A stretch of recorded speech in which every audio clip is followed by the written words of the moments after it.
नमस्कार, मैं हूं अमृता निमेजन और आप देख रहे हैं अनादि टीवी। बुलेटिन की शुरुआत करेंगे इस वक्त की बड़ी खबर के साथ, जो कि देहरादून से मिल रही है, जहां आज पूर्व पीएम अटल बिहारी वाजपेयी की जयंती है। इसके उपलक्ष्य में सीएम पुष्कर सिंह धामी आज उन्हें श्रद्धांजलि अर्पित करेंगे। सुशासन दिवस के रूप में आज ये जयंती मनाई जा रही है उत्तराखंड में। प्रदेश भर के गाँव में आज चौपाल लगेगी, बूथों पर सुनी जाएगी पीएम की मन की बात। सीएम धामी डाकरा बूथ में मन की बात सुनेंगे। प्रदेश अध्यक्ष डोईवाला में मन की बात आज सुनेंगे सीएम पुष्कर सिंह धामी। इस वक्त की बड़ी खबर आपको बता रहे हैं, जहां सीएम पुष्कर सिंह धामी आज अटल बिहारी वाजपेयी की जयंती आज मनाने जा रहे हैं और सुशासन दिवस के रूप में आज की जयंती उत्तराखंड में मनाई जाएगी। प्रदेश भर के गांव में आज चौपाल लगेगी, बूथों पर पीएम की मन की बात सुनी जाएगी। सीएम धामी डाकरा बूथ में आज मन की बात सुनेंगे। प्रदेश अध्यक्ष डोईवाला में मन की बात आज सुनेंगे।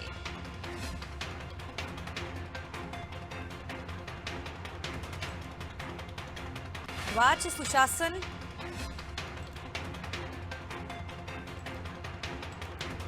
दिवस के रूप में आज उत्तराखंड में सीएम पुष्कर सिंह धामी आज अटल बिहारी वाजपेयी की जयंती मनाने जा रहे हैं।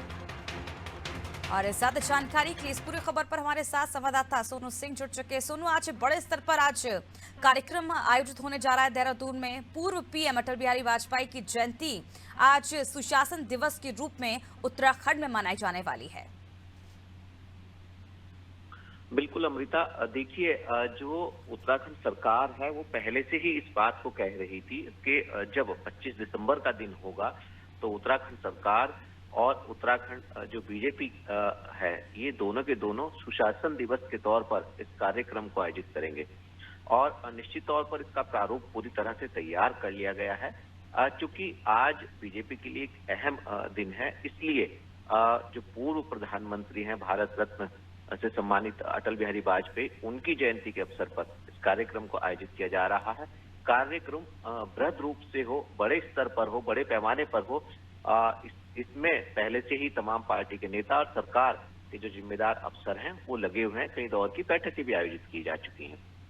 ऐसे में देखिए, जो कार्यक्रम है वो एक तो ग्रामों में चौपाल जो लगाई जाएगी वो कार्यक्रम है, और दूसरा जो तमाम कर्मचारी हैं जिन्होंने अच्छे अच्छे कार्य अपने विभागों में अच्छे कार्य किए हैं, उल्लेखनीय और उत्कृष्ट कार्य किए हैं, उनको सम्मान दिए जाने से जुड़ा हुआ। तो ये कह सकते हैं हम कि आज का जो कार्यक्रम है ये बहुत अहम है।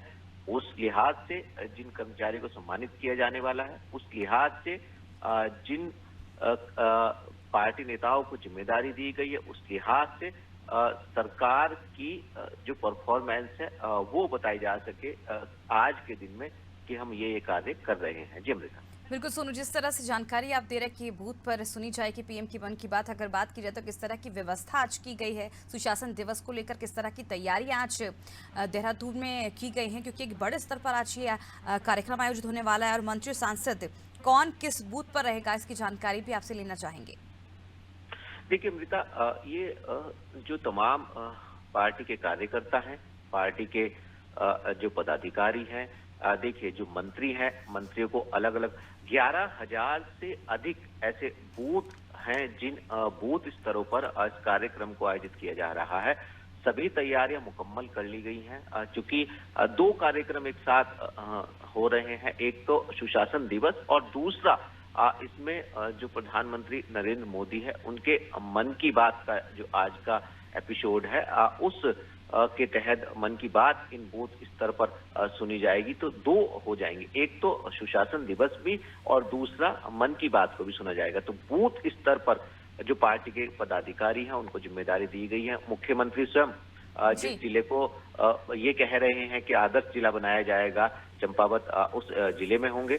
इसके अलावा जो प्रदेश अध्यक्ष हैं वो देहरादून के ही एक डोईवाला क्षेत्र में होंगे। इसके अलावा जो अन्य पार्टी के पदाधिकारी हैं, संगठन महामंत्री हैं, कैबिनेट मंत्री हैं उनको अलग अलग बूथ पर जिम्मेदारी दी गई है। वो वहां पर सुशासन दिवस के अवसर पर मौजूद होंगे और जो ग्राम चौपाल है उस लिहाज से भी ये मौजूद रहेंगे। और इसके साथ साथ जो पार्टी के प्रदेश स्तर के पदाधिकारी के साथ जिला स्तर के जो पदाधिकारी हैं उनको भी जिम्मेदारी दी गई है। मंत्री हैं, मुख्यमंत्री हैं, विधायक हैं, सांसद हैं, पार्टी के प्रदेश अध्यक्ष हैं और तमाम पदाधिकारी जो हैं वो इस कार्यक्रम में शिरकत कर रहे हैं। तो निश्चित तौर पर हम ये कह सकते हैं कि बीजेपी के लिए आज का दिन काफी अहम है। जी अमृता। बिल्कुल सोनू, जिस तरह से आप जानकारी दे रहे हैं कि बीजेपी के लिए आज का ये दिन काफी अहम है, क्योंकि देश भर में आज अटल बिहारी वाजपेयी की जयंती धूमधाम से मनाई जा रही है। आज सीएम पुष्कर सिंह धामी भी श्रद्धांजलि करने पहुंच रहे हैं। इसके साथ ही अगर बात की जाए प्रदेश भर के गाँव की, तो आज यहाँ पर चौपाल भी लगाई जा रही है। तो क्या सीएम धामी आज खुद ग्रामीणों से रूबरू होंगे? देखिए, ये अभी हाल ही में उत्तराखंड में सचिवालय में एक कार्यक्रम आयोजित किया गया था आईएएस वीक, सेवा सप्ताह के तौर पर। उस आईएएस वीक की जो शुरुआत थी मुख्यमंत्री पुष्कर सिंह धामी ने की थी और उसी दौरान मुख्यमंत्री ने अधिकारियों को, क्योंकि उसमें तमाम प्रदेश के अधिकारी थे, चाहे वो फील्ड में डीएम एडीएम के तौर पर कार्य करने वाले हों या मुख्य विकास अधिकारी के तौर पर साथ के कार्य करने वाले हों, ये तमाम आईएएस अधिकारी उस सेवा सप्ताह में शामिल हुए और वो विकास के स्वरूप पर चर्चा और मंथन हुई। इस दौरान मुख्यमंत्री ने इस बात को कहा था कि आने वाले 25 दिसंबर को, यानी आज के दिन जो है वो प्रदेश स्तर पर एक बड़े पैमाने पर जो ग्रामीण चौपाल हैं, गांव की जो चौपाल हैं, ग्राम चौपाल, इस तरह का कार्यक्रम आयोजित किया जाएगा और इसमें तमाम अधिकारी शामिल होंगे। और इसके आदेश मुख्य सचिव पहले ही जारी कर चुके हैं कि जो भी अधिकारी हैं वो जाएंगे।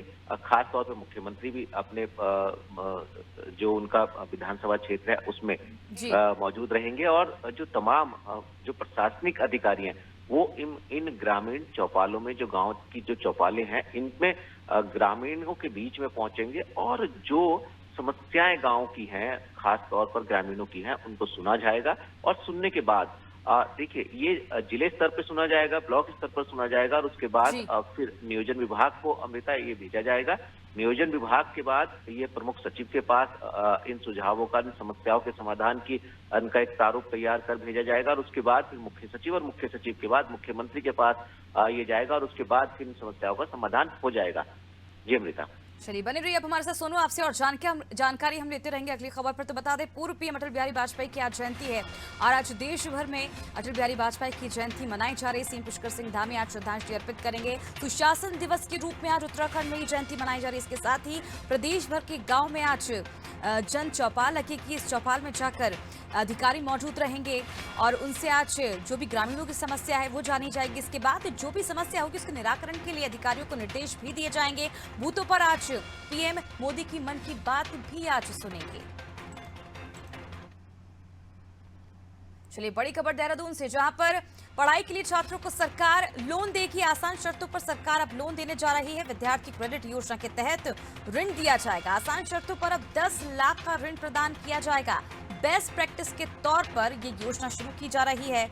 तो पढ़ाई के लिए अब छात्रों के लिए एक सरकार लोन देगी। एक सराहनीय पहल राज्य सरकार की ओर से। आसान शर्तों पर सरकार छात्रों को लोन देने जा रही है। अब जो छात्र हैं उनके लिए आगे की जो समस्या होती है, भविष्य को लेकर जो एक चिंता बनी रहती, कहीं ना कहीं उस पर विराम लगेगा। विद्यार्थी क्रेडिट योजना के तहत उन्हें ऋण दिया जाएगा। आसान शर्तों पर 10 लाख तक का ऋण दिया जाएगा। बेस्ट प्रैक्टिस के तौर पर ये योजना की शुरुआत की गई। चलिए, एक बार फिर रुक करते हैं हमारे संवाददाता सोनू सिंह की ओर। सोनू, पढ़ाई के लिए छात्रों की जो चिंता थी लोन को लेकर, आगे कई विद्यार्थी पैसों की तंगी के चलते पढ़ाई नहीं कर पाते थे, लेकिन अब राज्य सरकार की ओर से एक सराहनीय पहल की जा रही है। वो चिंता छात्रों को नहीं रहेगी। बिल्कुल ठीक कह रहे हैं अमृताभ। चूंकि सरकार, देखिए, उत्तराखंड का तो वैसे ही शिक्षा के लिहाज से अगर हम देखें तो काफी बड़ा नाम है और फेमस भी है, खास तौर से विद्यालय शिक्षा को लेकर के। इसके बाद जब एक युवा प्रोफेशनल शिक्षा ग्रहण करता है या तकनीकी शिक्षा ग्रहण करता है तो उसके आगे समस्या ना आए, इसको लेकर के सरकार एक योजना शुरू करने जा रही है। विद्यार्थी क्रेडिट योजना इसका नाम है। और चूंकि देखिए, इसमें खास बात जो है वो ये रहने वाली है कि ये योजना जो है सहकारिता के माध्यम से कोशिश की जा रही है।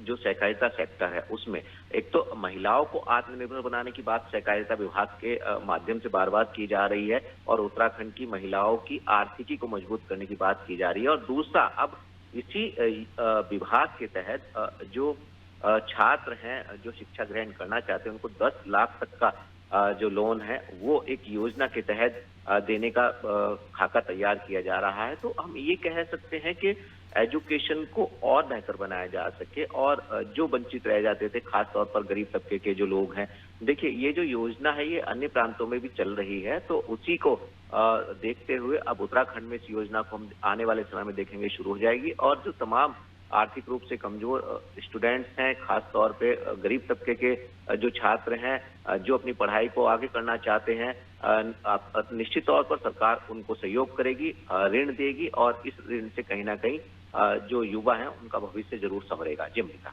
बिल्कुल सोनू, जिस तरह से सरकार ने एक सराहनीय पहल की है, कहीं ना कहीं अब जो आर्थिक तंगी के चलते छात्र आगे नहीं पढ़ पाते थे, अब उनकी चिंता, उनकी समस्या खत्म होगी, एजुकेशन को और बेहतर बनाया जाएगा, जिसके चलते अब सरकार छात्रों को आसान शर्तों पर लोन देने जा रही है।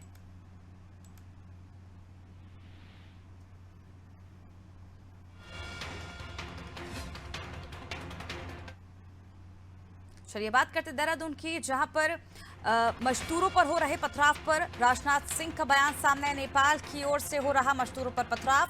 नेपाल हमारा भाई है, बैठकर सुलझा लेंगे समस्या। तटबंध बना रहे मजदूरों पर पथराव हो रहा था। धारचूला में काली नदी पर बना रहा तटबंध। नेपाल की ओर से लगातार पथराव किया जा रहा था, लेकिन अब रक्षा मंत्री राजनाथ सिंह का बयान सामने आया। उन्होंने कहा है कि नेपाल की ओर से जिस तरह से मजदूरों पर पथराव किया गया है उस समस्या को लेकर उन्होंने बयान जारी किया। उन्होंने कहा कि नेपाल हमारा भाई है और बैठकर इस समस्या को सुलझा लिया जाएगा। और ये उम्मीद उन्होंने जताई है यहाँ पर कि जो समस्या है इसे जल्द ही सुलझा भी लिया जाएगा, क्योंकि लंबे समय से ये समस्या मजदूरों पर बनी हुई थी। लगातार नेपाल की ओर से पथराव किया जा रहा था और तटबंध बना रहे मजदूरों पर ये पथराव हुआ था। धारचूला में काली नदी पर बना रहा तटबंध, जहां पर नेपाल की ओर से लगातार पथराव की मामले सामने आ रहे थे। इसको लेकर विरोध भी देखा गया था, हंगामा भी किया था, लेकिन अब जो राजनाथ सिंह का बयान आया है उससे कहीं ना कहीं अब देखने वाली बात होगी कि आखिर कब तक इस मामले में विराम लगता है। चलिए एक बार फिर रुक करते हैं संवाददाता सोनू सिंह की ओर। सोनू, रक्षा मंत्री राजनाथ सिंह का बयान सामने आया। उन्होंने कहा कि नेपाल हमारा भाई है, बैठकर सुलझा लेंगे समस्या। बिल्कुल अमृता, देखिए ये मामला काफी समय से चला आ रहा है, क्योंकि अब ये पूरा का पूरा मामला जो रक्षा मंत्री उनके संज्ञान में भी आ गया है। उन्होंने जिस तरह से उत्तराखंड के मुख्यमंत्री भी कह रहे हैं ठीक उसी तरह से उन्होंने भी इस पर प्रतिक्रिया दी है। और उनका साफ तौर पर ये कहना है रक्षा मंत्री का कि जो नेपाल से भारत के संबंध है वो दोस्ताना है, मित्राना संबंध है। तो उसी के तहत जो भी समस्या यदि पथराव जैसी कहीं पर आ रही है तो उसका समाधान कर लिया जाएगा।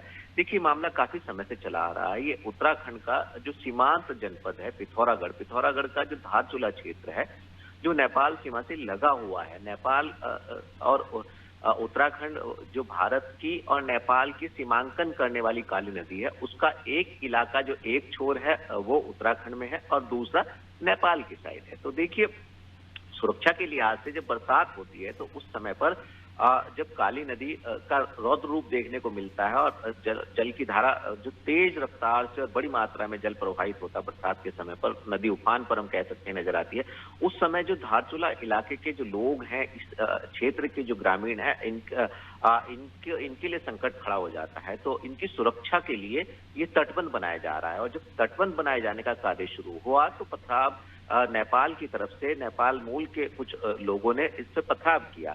तो उसको जिला स्तर के जो प्रशासनिक अधिकारी हैं उस स्तर पर इसको का समाधान करने की कोशिश की गई, बैठकें भी हुई, लेकिन उनका नतीजा कुछ नहीं सामने आया। उसके बाद फिर ये मामला राज्य सरकार के संज्ञान में आया। मुख्यमंत्री ने भी यही बात कही कि जो नेपाल और उत्तराखंड का पथराव वाला मामला है, क्योंकि उत्तराखंड और नेपाल का जो संबंध है वो मधुर संबंध है, तो ऐसे में रोटी बेटी का संबंध माना जाता रहा है, तो इसका समाधान कर लिया जाएगा। जिला स्तर के अधिकारी और शासन के उच्च अधिकारी इस पूरे के पूरे मामले में लगातार बातचीत को आगे बढ़ाए हुए हैं और उम्मीद ये की जा रही है कि आने वाले समय में तटबंध का निर्माण कार्य सुचारू रूप से हो सकेगा। जो पथराव की जो हरकतें की जा रही है इस पर विराम लगेगा।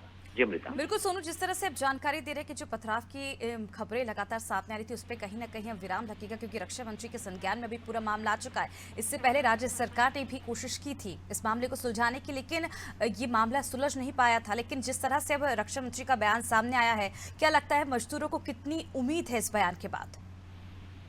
देखिए, न सिर्फ मजदूरों को बल्कि राज्य सरकार और पिथौरागढ़ क्षेत्र का धारचूला इलाके के तहसील स्तर से लेकर जिला स्तर तक के पदाधिकारी और जो इस क्षेत्र में निवास करने वाले हैं, उन सभी लोगों को ये उम्मीद हो रही है कि आने वाले समय में, चूंकि अब ये मामला रक्षा मंत्री के संज्ञान तक पहुंच गया है, इस मामले का निस्तारण हो जाएगा और आगे पत्थरबाजी जैसी घटनाएं नहीं देखने को मिलेंगी। देखिए, कभी एक मजदूर घायल हो गया था, जेसीबी का शीशा टूट गया था, उससे पहले भी वार्ता की गई थी।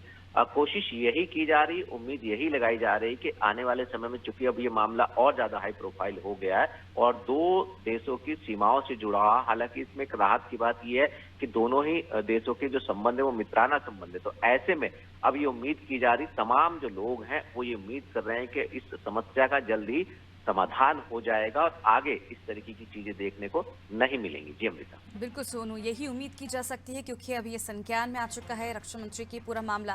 राज्य सरकार ने पहले कोशिश की थी, लेकिन कोशिश नाकाम रही। लेकिन अब राज्य सरकार के साथ जो मजदूर हैं वो यही उम्मीद कर रहे हैं केंद्र सरकार से कि जल्द ही इस तरह के मामलों पर विराम लगे। नेपाल की ओर से जिस तरह से मजदूरों पर पथराव किया जा रहा था और हमने देखा था किस तरह से इसे लेकर विरोध भी प्रकट किया गया था, लगातार राज्य सरकार से सुरक्षा की मांग की जा रही थी। अब कहीं ना कहीं अब देखने को मिलेगा, जिस तरह से बयान सामने आया रक्षा मंत्री का, उन्होंने कहा है कि नेपाल हमारा भाई है, बैठकर ये मामला सुलझा लिया जाएगा। अब देखना होगा आने वाले वक्त में किस तरह से इस मामले पर विराम लगता है।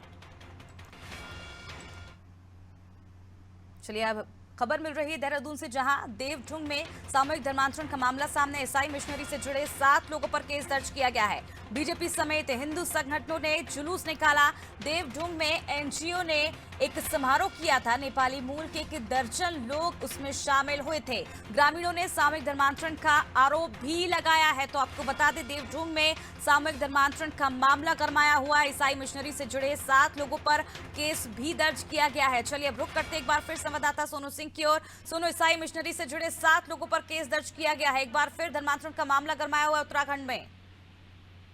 देखिए अमृता, ये बहुत अपने आप में एक अहम मामला है, क्योंकि अभी हाल ही में सरकार ने जो जबरन धर्मांतरण किया जा रहा है वो ना हो, इसको लेकर के सदन में उत्तराखंड जब विधानसभा का सत्र आहूत किया गया था, तो सदन में इस अधिनियम को पास किया गया था और पारित करने के बाद ये पूरी की पूरी फाइल जो एक सरकारी व्यवस्था है उसके तहत राज्यपाल के पास गई और एक रोज पहले ही राज्यपाल ने इस अधिनियम को मंजूरी दी है।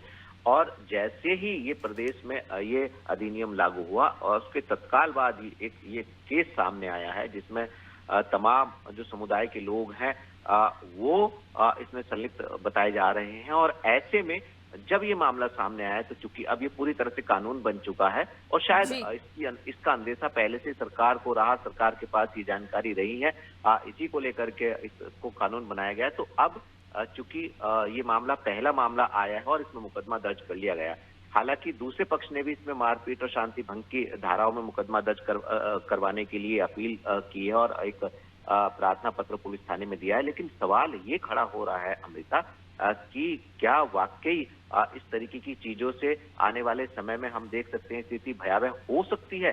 बार बार जब इस तरीके की चीजें आएंगी, तो हालांकि अब कानून आ गया है, कानून के बाद निश्चित तौर पर इस तरीके की जो चीजें हैं वो सामने नहीं आएंगी और ऐसी हरकत करने वाले लोगों पर लगाम लग सकेगी। और ये जो विरोध का मामला है, एफआईआर दर्ज करने का मामला है, निश्चित तौर पर ये कहीं ना कहीं लोगों में एक संदेश जरूर देगा। जी अमृता। बिल्कुल सोनू, जिस तरह से कानून बन चुका है उत्तराखंड में धर्मांतरण को लेकर जो मामले लगातार सामने आते, कहीं ना कहीं इस कानून बनने के बाद इन मामलों में कमी देखी जाएगी, कहीं ना कहीं रोक भी लगेगी। सोनू, बने रहिए आप हमारे साथ, आपसे और जानकारी हम लेते रहेंगे। तो देवढुंग क्षेत्र में एक एनजीओ के नवनिर्मित भवन में एक समारोह आयोजित किया गया था, जिसमें बाहर से आए धर्म विशेष के लोगों ने नेपाली मूल के करीब 1 दर्जन लोगों को सहित कुछ स्थानीय लोगों को आमंत्रित किया था और ग्रामीणों ने वहां पहुंचकर सामूहिक धर्मांतरण करने का आरोप लगाया है, जिसके बाद ईसाई मिशनरी से जुड़े 7 लोगों पर केस दर्ज किया गया। अब देखना होगा कि इस कानून के आने के बाद किस तरह से जो ईसाई मिशनरी से जुड़े 7 लोगों पर केस दर्ज किया गया है, क्या कुछ आगे कार्रवाई होती है, ये भी देखना होगा। और कितना लोगों में डर बनता है, जो लोग धर्मांतरण को बढ़ावा देते हैं उन लोगों में कितना डर बनता है और कितना इस कानून के आने के बाद कमी देखी जाएगी, ये भी आने वाले वक्त में देखने को मिलेगा। चलिए बात करते हैं अगली खबर की, जहां विधवा और विधुर कर्मचारियों को तबादले में छूट मिलेगी। 5 विकल्पों में से किसी एक स्थान पर उसका तबादला किया जाएगा। कार्मिक और सतर्कता विभाग ने बैठक में यह फैसला लिया है। मिनिस्ट्रियल सर्विसेज एसोसिएशन के प्रतिनिधि ने भी ये मांग की थी, जिस पर समिति ने अपना अनुमोदन दे दिया है। तो इस वक्त की बड़ी खबर आपको बता रहे हैं, जहां विधवा और विधुर कर्मचारियों को अब तबादलों में छूट प्रदान की जाएगी। चलिए एक बार फिर रुक करते हैं संवाददाता सोनू सिंह की। और सोनू, विधवा और विधुर कर्मचारियों को तबादलों में छूट प्रदान की जाएगी, कितनी बड़ी राहत? देखिए, जो लोग वाकई जरूरतमंद हैं उनको अगर ट्रांसफर नीति के तहत आप ट्रांसफर एक्ट की धारा अगर 27 के तहत आप उनको छूट देते तो निश्चित तौर पर ये एक राहत की बात है। देखिए अमृता, इस राज्य की जो भौगोलिक परिस्थिति है वो विपरीत है। कुछ इलाका ऐसा है जो मैदानी क्षेत्रों में जहां पर सब तमाम सुख सुविधाएं उपलब्ध हैं, और कुछ इलाका ऐसा है जो काफी बड़ा भूभाग है, वो पर्वतीय क्षेत्र है। पर्वतीय क्षेत्रों में जो कर्मचारी और अधिकारी हैं वो अपनी जिम्मेदारियों का निर्वहन करने से अक्सर बचते नजर आते हैं, और हम तमाम इस तरीके के अपडेट्स अपने दर्शकों तक पहुंचाते हैं। हाल ही में एमबीबीएस डॉक्टर्स जिन्होंने यहाँ से पढ़ाई की, चिकित्सा की और उसके बाद फिर बॉन्ड सरकार के साथ भरा और फिर उनको तैनात किया गया है, तो वो गायब नजर आए और सरकार ने बर्खास्तगी का फरमान जारी कर दिया। जो तमाम कर्मचारी हैं ये जिनको वाकई जरूरत है, बीमार हैं या बुजुर्ग हैं, अगर उनको जरूरत है तो समिति बनी हुई है। समिति इस पर मंथन करती है और उसके बाद समिति निर्णय लेती है कि वाकई हाँ इन कर्मचारियों को जरूरत है, तो उस जरूरत के हिसाब से अब मंजूरी प्रदान कर दी गई है। निश्चित तौर पर इनके लिए एक राहत की बात है, क्योंकि देखिए एक उम्र के बाद या जो कठिनाई वाले इलाके हैं वहां पर हर व्यक्ति जॉब नहीं कर पाता है, तो ऐसे में जब अब इनको मंजूरी दे दी गई है तो निश्चित तौर पर आने वाले समय में इनको एक राहत जरूर मिलेगी। जी अमृता, बिल्कुल, जिस तरह से एक सराहनीय पहल यहाँ पर की गई है, विधवा और विधुर कर्मचारियों को तबादलों में छूट दी जाएगी, एक बड़ी राहत यहाँ पे प्रदान करते हुए राज्य सरकार की ओर से दिखाई दे रही है। बहुत बहुत शुक्रिया सोनू तमाम जानकारी के लिए। बता दें, कार्मिक एवं सतर्कता विभाग ने बैठक में लिए गए फैसलों का कार्यवृत्त जारी कर दिया है। बैठक में federation of ministerial services association के प्रतिनिधि ने अपनी मांग उठाई थी, जिस पर समिति ने अपना अनुमोदन दे दिया है और विधवा और विधुर कर्मचारियों को तबादलों में छूट मिलेगी, एक बड़ी राहत मिलती हुई यहाँ पर नजर आ रही है। फिलहाल इस वक्त की बुलेटिन में मेरे साथ इतना ही। आप देखते रहिए अनादि टीवी। नमस्कार।